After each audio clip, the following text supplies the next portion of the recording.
한동훈 비대위원장이 어제 만약에 이번 총선에서 이 범야권 진영이 200석 이상을 차지하게 된다면 대한민국은 망할 겁니다.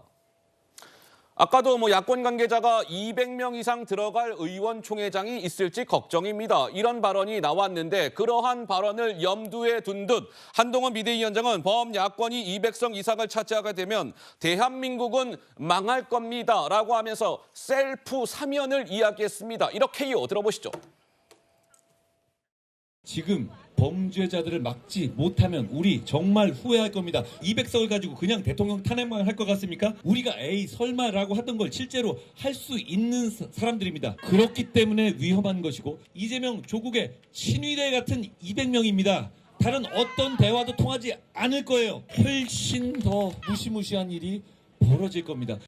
200석 가지고 개헌도 할 수 있고 모든 걸 다 할 수 있습니다. 조국이나 이재명 같은 사람이 스스로를 개헌해서 셀프 사면할 수 있습니다. 그게 과장 같습니까? 저분들이 하는 행동을 보십시오. 얼마든지 저분들은 그렇게 할 겁니다. 대한민국의 시스템을, 대한민국의 미래를 완전히 망쳐 놓을 겁니다.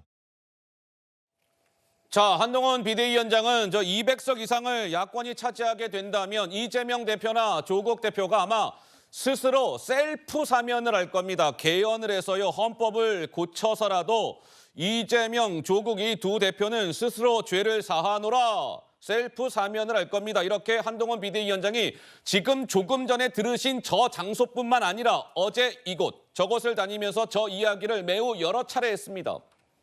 박성민 최고는 무슨 생각이 드십니까? 근데 저게 지금 통하는 국면이 아니라는 생각이 들어요. 왜냐하면 한동훈 비대위원장은 아마 사실은 본인의 정치적인 생명이 걸린 선거이다 보니까 반드시 이기고 싶을 겁니다. 그런데 그렇게 하기에는 윤석열 대통령이 지난 2년간 그 국정 운영의 기조의 변화를 전혀 못 보여주셨던 그 근본적인 잘못이 있기 때문에 여기에 대해서 사실 여당으로서 이번 선거를 치를 때에는 반성의 기조를 가지고 치렀어야 되는 게 맞거든요. 그리고 정책 선거, 그러니까 여당이 결국에는 행정 권력을 가지고 있다. 우리가 정부랑 같이 함께 일하는 조직이다. 이런 것들을 이야기를 했어야 되는데 사실 한동훈 비대위원장이 전면으로 띄운 건 2조 심판론이었고 그것이 사실은 정권 심판론에 맞서서 별로 힘을 얻지 못하고 있다. 이게 저는 지금의 현실이라고 생각합니다. 지금 본투표를 앞두고 어쨌든 민주당을 계속해서 공격하고 이재명 대표를 공격하는 것 여기에만 골몰 하고 있는데 사실 이건 여당의 선거를 관리하는 사람으로서의 전략적인 판단이 좀 부족한 것 같다. 이런 생각이 들고요.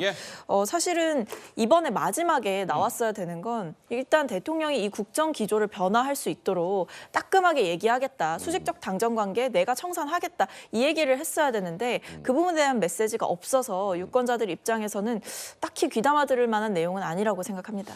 자, 이제 한동훈 비대위원장의 주장은 범야권이 절대적인 다수 의석 200석 이상을 차지하게 된다면 아마도 이재명 대표, 조국 대표는 스스로 셀프 사면이라는 것을 할 것입니다. 이렇게 주장을 한 겁니다. 법적인 얘기니까요. 정혁진 변호사께 여쭙고 싶은데 뭐냐면 일각에서는 그런 얘기도 합니다. 아이 설마 국민 여론이라는 것이 있는데 예를 들어서 범야권이 200석 이상을 차지했다 손치더라도 셀프 사면까지 할 수 있겠어? 물음표. 이렇게 찍는 분들이 많은데 정혁진 변호사님의 의견은 어떠하실까요? 지금 우리나라 헌법은요. 헌법이 개정이 되더라도 현직 대통령의 임기는 보장이 되어야 하는 것처럼 그렇게 규정이 되어 있단 말이에요. 그게 87년에 헌법을 그렇게 만들어 놨어요. 그런데 조국 대표가 뭐라고 이야기했느냐. 그 규정까지도 고칠 수 있다. 고쳐도 된다. 이렇게 이야기한단 말이죠. 그러면 과연 그 규정을 고칠 수 있는지 없는지에 대해서도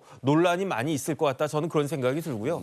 제 생각에 200석이라고 하는 거는 단순히 한동훈 비대위원장이 위기감을 고취하기 위해서 한 이야기라고 전 보여지지가 않는 게 200석이라고 하는 것은 굉장히 국가적으로 불행해지는 겁니다. 왜냐하면 200석은 그야말로 절대 반지 같은 거거든요. 반지의 제왕에 나오는 절대 반지 같은 건데 대통령 탄핵할 수 있죠. 대통령 거부권 무력화할 수 있죠. 개헌할 수 있죠. 심지어 동료 국회의원들을 제명할 수 있습니다. 그런데 영국의 액튼이라고 한 사상가가 뭐라고 이야기했느냐.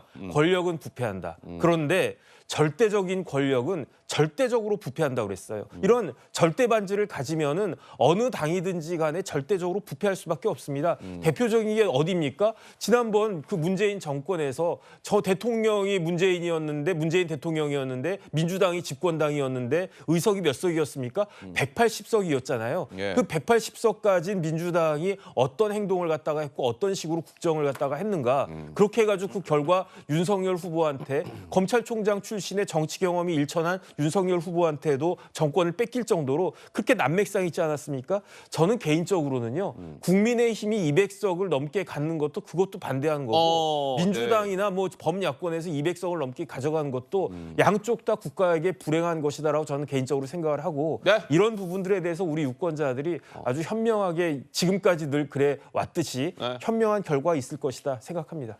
지금까지 대한민국 역사상 총선거라는 거를 여러 차례 치렀는데요. 어느 한쪽 진영이 200석 이상을 차지했던 적이 있었어요?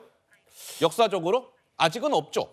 아직은 없는 것으로 저도 알고 있습니다. 어떤 진영이 특정한 진영이 총선에서 200석 이상을 차지했던 전례는 지금까지 한 번도 없었다. 뭐 이런 것인데 글쎄요. 이번 총선 결과는 뭐 어찌 나올지 어떻게 알겠습니까? 이제 지켜봐야 될 터이고 내일이면 그 결과를 알 수 있습니다.